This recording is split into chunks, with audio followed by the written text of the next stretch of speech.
저는 오늘 본문의 말씀을 가지고 의인 한 사람이란 제목으로 말씀을 나누고자 합니다. 제가 오늘 말씀을 통해서 여러분에게 전하고자 하는 것은 의인 한 사람의 영향력입니다. 여러분, 한 사람이 세상을 바꿀 수 있을까요? 만약에 바꿀 수 있다라고 한다면, 그렇다 할지라도 이 세상을 얼만큼 바꿀 수 있을까요? 역사의 흐름 속에 보면 단 한 사람의 용기와 결단이 수많은 생명을 살렸던 그런 순간들이 있음을 우리는 보게 됩니다. 2차 세계대전 당시에 한 독일인 기업가가 있었습니다. 우리가 잘 알고 있는 오스카 신들러라는 사람입니다. 이 사람은 자기의 생명을 걸고 1200명이라 하는 유대인들의 생명을 나치의 학살로부터 구원했던 사람이었습니다. 1950년 한국 전쟁 당시 혹독한 전쟁의 소용돌이 속에서 에드워드 알몬드라는 장군이 있었습니다.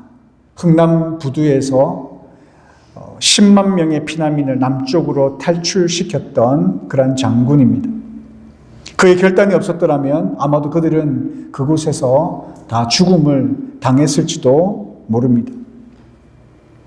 오늘 본문에 아브라함이란 사람이 등장합니다. 이 한 사람의 영향력이 얼마나 컸는지, 또 이 한 사람의 영향력을 통하여서 어떠한 일을 하나님께서 이루어 가시는지, 그리고 우리를 통해 하나님께서 어떤 일들을 이루어 가시는지를 살펴보려 하는 것입니다. 오늘 본문에 보면 아브라함은 하나님께 간청합니다. 주께서 의인 10명이 있다라고 한다면 어떻게 하시겠습니까? 그 성을 멸하시겠습니까? 라고 말씀을 올려드렸을 때 하나님께서는 이렇게 대답하시죠. 내가 10명을 인하여 멸하지 않겠다. 단 10명의 그 의인은 그 수만으로도 온 도시를 심판하지 않겠다. 그렇게 하나님께서는 여기신 만큼 값진 인생들이었습니다. 저는 이런 생각을 해보았습니다. 아브라함이 조금 하나님 앞에 더 간청했으면 어땠을까? 만약에 하나님 앞에 의인 한 명이 있다라고 할 때에 어떻게 하시렵니까? 라고 질문했다고 한다면 하나님은 어떻게 하셨을까? 저는 아마도 의인 한 명 때문이라도 하나님께서는 소돔과 고모라를 멸망시키지 않았을 것이다. 저는 그렇게 생각을 합니다. 하나님께서는 그 의인 한 사람의 그 가치를 한 도시보다도 더 귀중하고 소중하다 그렇게 여기시기 때문에 그렇습니다. 그런데 문제는 그 소돔과 고모라 땅에 의인 한 명이 없었다라는 사실입니다. 오늘 우리가 살아가는 이 시대에 그 의인 한 명이 있다라고 한다면 이 세상은 어떻게 변할까? 아마도 하나님께서는 그 의인 한 사람을 통하여 놀랍게 변화시킬 것이라 그렇게 생각을 합니다. 하나님은 한 도시를 살릴 수 있는 그 한 사람의 의인 그 한 사람을 지금도 찾고 계신다라는 사실입니다. 그 한 사람이 저와 여러분이 되시기를 소망합니다. 저와 여러분의 삶이 되시기를 간절히 소망합니다. 소돔과 고모라를 보면요, 저는 그들의 모습이 우리의 모습이 아닌가 저는 그렇게 생각해 봅니다. 소돔과 고모라가 왜 멸망당했다라고 여러분 생각하십니까? 에스겔 16장 49절에 보면요, 이렇게 말씀하고 있어요. 내 아우 소돔의 죄악은 이러하니 그와 그 딸들에게 교만과 식물의 풍족함과 태평함이 있음이며 또 그가 가난하고 궁핍한 자를 도와주지 아니하며 이렇게 말씀합니다. 그러니까 요약하면 이렇습니다. 소돔과 고모라가 멸망했던 이유는 첫 번째 교만했기 때문이다라는 겁니다. 나는 괜찮아. 그러니까 자기 만족에 빠지셨어요. 교만은 다른 것이 아닙니다. 하나님이 없어도 나는 잘 살 수 있다라고 생각하는 것이 교만입니다. 그들의 삶이 교만했다라는 것이죠. 두 번째는 그 풍족함 속에서 그들은 무감각했습니다. 물질은 그 어느 때보다 풍요로웠습니다. 그러나 그들의 영적인 삶은 메마른 사막과도 같았습니다.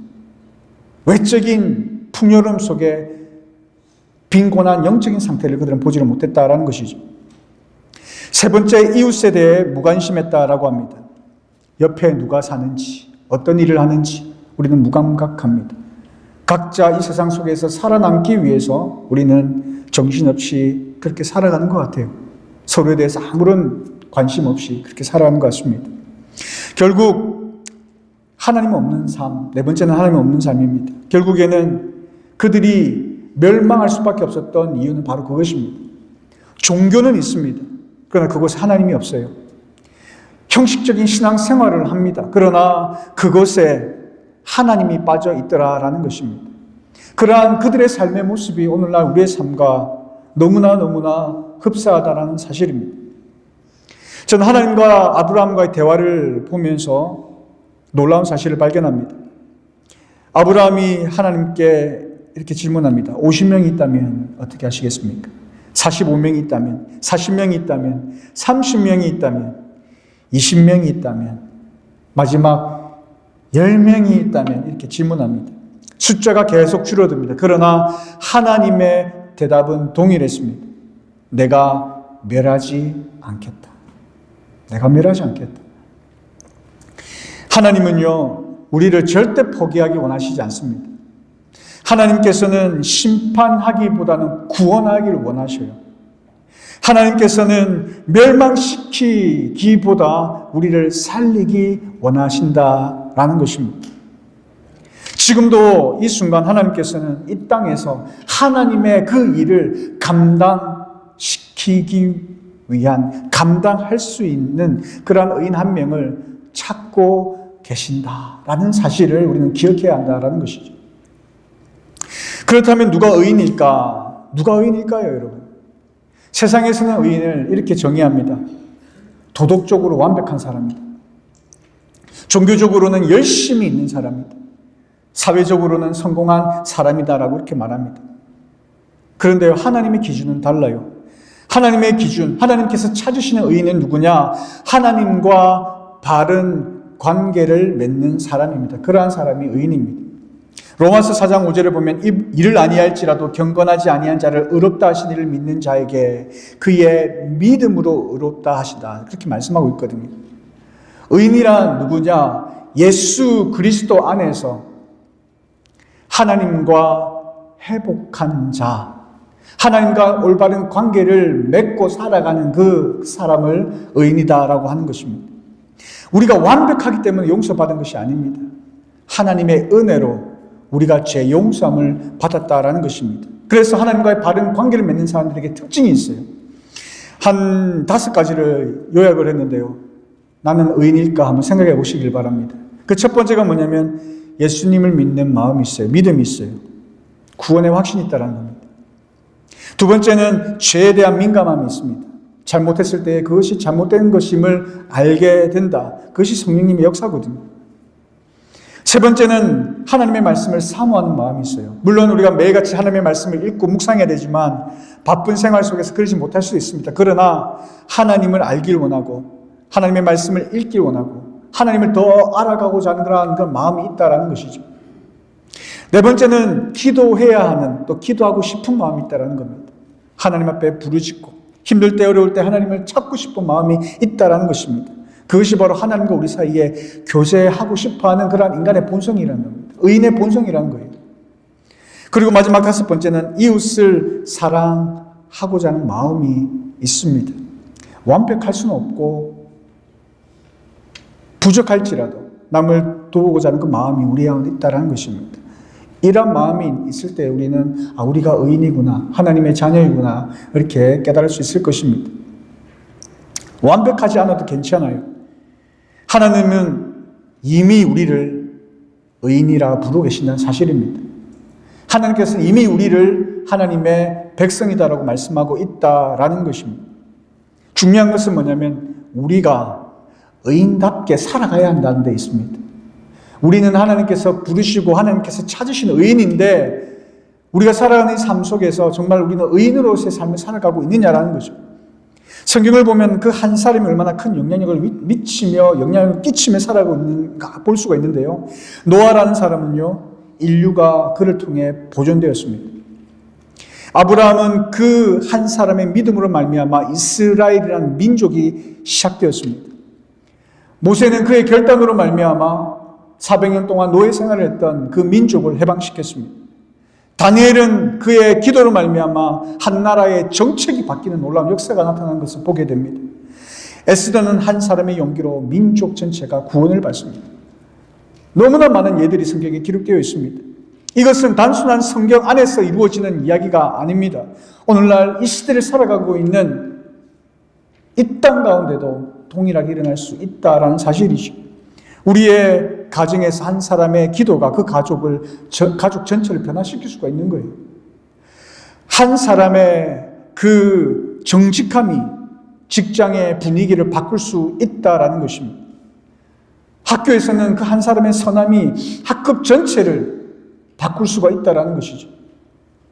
교회에서는 그 한 사람의 헌신이 그 교회 공동체를 변화시킬 수 있다는 사실을 여러분 꼭 기억하시기를 바랍니다. 그래서 오늘 이 말씀을 가지고 여러분에게 도전을 하고 싶습니다. 여러분이 서 있는 그 자리에서 하나님이 찾으시는 그 한 사람이 되시기를 바랍니다. 여러분의 가정에서, 여러분의 직장에서, 여러분의 학교에서, 그리고 여러분의 교회라는 게 좀 웃기네요. 우리 교회에서 여러분이 정말 하나님께서 찾으시는 그 한 사람, 그 한 사람이 되어 아름다운 영향력을 미치는, 변화를 일으키는 놀라운 도구로 쓰임받는 복된 주의 자녀가 되시기를 바랍니다. 어떻게 해야 우리가 그런 삶을 살아갈 수 있을까? 또 간략하게 5가지 이야기하면 이렇습니다. 첫 번째가 여러분 하나님과 늘 만나시기를 바라요. 하나님의 말씀과 기도 없이는 우리 삶이 변하지 않습니다. 결단을 한다 할지라도 변하지 않는 거예요. 하나님의 말씀과 기도로 하나님과의 깊은 교제의 삶을 살아가시길 바랍니다. 두 번째는 가까운 한 사람을 사랑하면서 실천하시기를 바랍니다. 가족에서부터 시작하시기를 바라요. 옆에 있는 가족을 사랑하십시오. 그리고 이웃 중에 가장 가까운 사람을 사랑하기를 시작하십시오.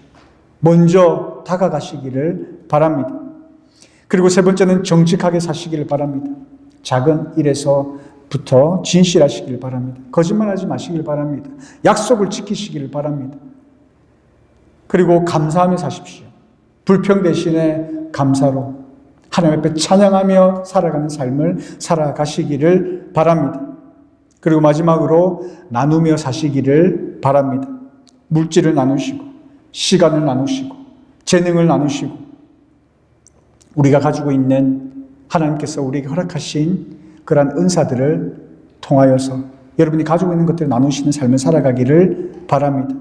이런 삶을 살아갈 때에 우리는 우리가 속해 있는 그곳에서 아름다운 변화를 일으킬 수 있고 우리를 통하여 놀라운 하나님의 역사가 이루어질 줄 믿습니다. 그렇다고 해서 우리가 어떤 큰 변화를 일으킬 부담을 가질 필요는 없습니다.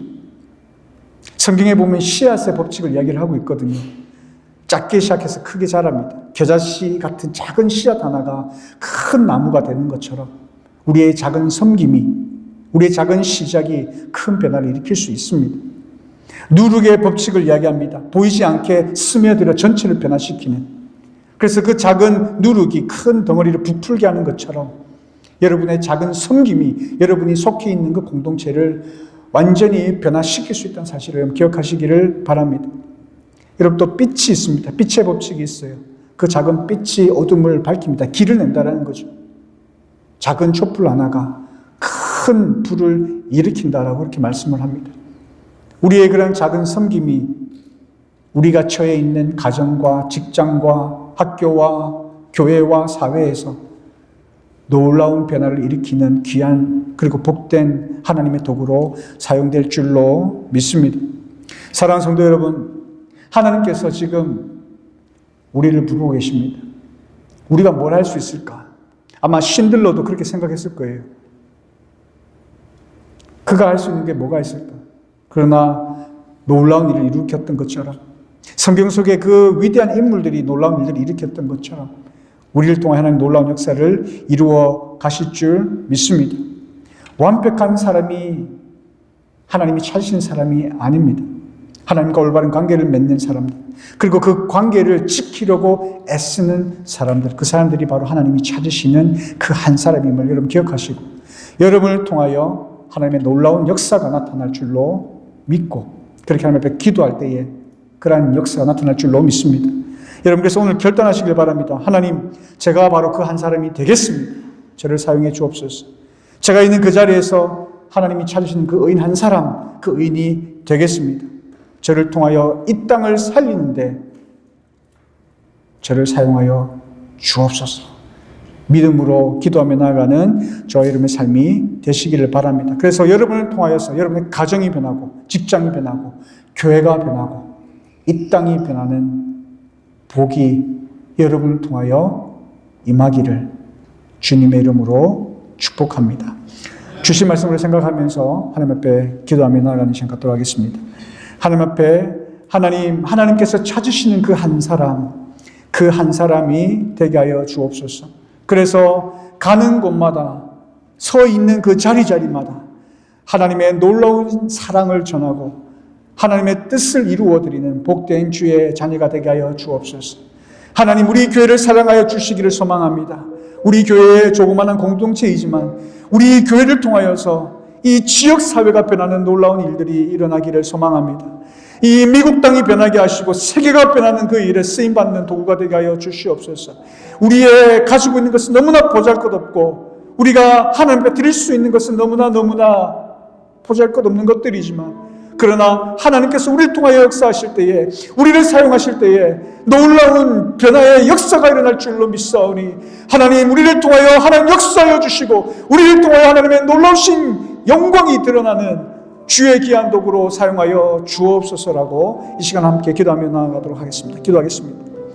참 좋으신 나의 아버지 하나님, 하나님의 은혜를 진심으로 감사를 드립니다. 아버지 하나님, 이 시간 우리 가운데 함께하여 주시어서 하나님께서 찾으시는 그 의인 한 사람, 그 한 사람이 저와 우리들이 되어지기를 간절히 소망합니다.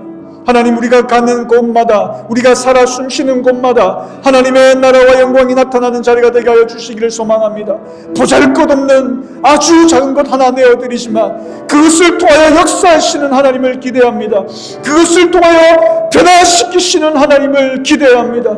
하나님, 우리의 삶 속에 아무런 보잘것없이 보이는 무가치한 그러한 존재처럼 보여지는 인생이라 할지라도 우리를 통하여 일하시는 하나님을 통하여서 우리 가운데 역사하신 하나님의 영광을 보기를 원하고, 우리를 통하여 일하시는 하나님의 크신 영광을 보기를 소망하오니, 하나님, 우리의 삶을 통하여 하나님의 일을 시작하여 주시옵고 그 도구로 쓰임받아 우리의 삶 가운데 감히 꿈도 꾸지 못할 그 영광의 자리에 서는 저희들의 삶이 되게 하여 주시기를 소망합니다.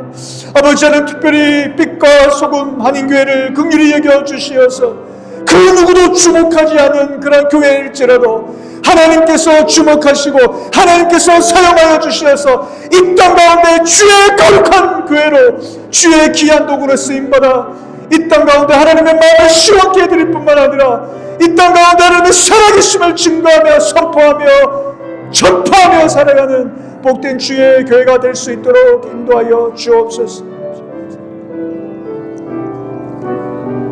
살아계신 아버지 하나님, 감사드립니다. 예수 그리스도로 말미암아 우리를 의롭다 하신 그 하나님의 은혜를 다시 한번 감사를 드립니다.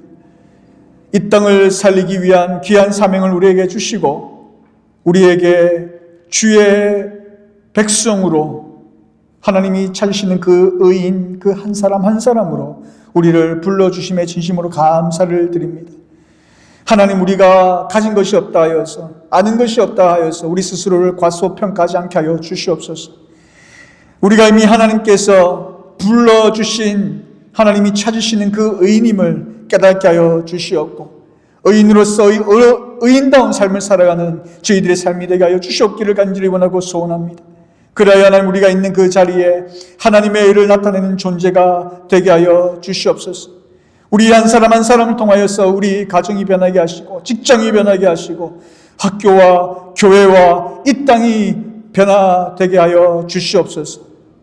감사드리오며 살아계신 예수님의 이름으로 기도드리옵나이다. 아멘.